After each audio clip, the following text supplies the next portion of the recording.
My name is Clara Feldman. I am a triple major in global studies, political science, and German, and I'm a senior. I'm from Oakland, California.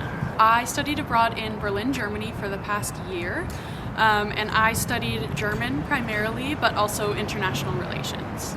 I speak a few other languages. My second language is Norwegian. I lived in Norway when I was 16 for 1 year, and I speak a little bit of Danish and Swedish as well. So Norwegian's my second language, Danish and Swedish are all right. I studied Spanish for 6 years, so my Spanish is okay. I speak German, and then I can read and understand a little bit of Dutch, and I took Hebrew for about 2 years as well. So I would say I speak 3 languages, but I've dipped my toes in the water for quite a few more. So I did definitely have goals for studying abroad. I have studied abroad before in my life, and I was pretty clear about what I wanted to do, and that was gain fluency in German, and I think I did that.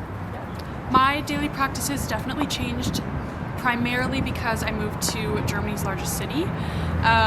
There are 3 million people in Berlin, and the city is incredibly spread out, so every day I took public transport for about 45 minutes to get to school, and that's super different from Burlington, where I take 10 minutes every morning to walk to class or bike to class.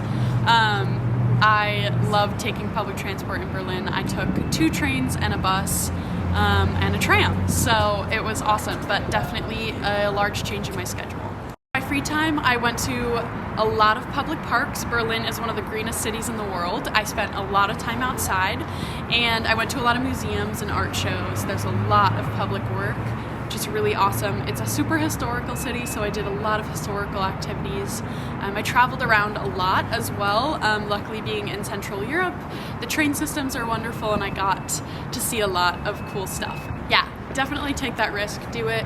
I have been super fortunate to have the experience to spend a lot of time outside the United States, but I think that it's one of the most important and amazing opportunities you can have for developing yourself. I think being in a foreign space, whether it's a different country or speaking a different language, kind of demands more personal growth than almost any other situation you might find yourself in college, and the support from a university, being immersed in a university setting abroad, is really unique and really awesome. And I would say that there's no way to guess what kind of growth you'll have or all the things you'll learn, but definitely take that leap. And if you're considering going abroad for a year, I would definitely recommend it. I'm a huge proponent for that. You'll learn so much about yourself and about the world. So that's all I got.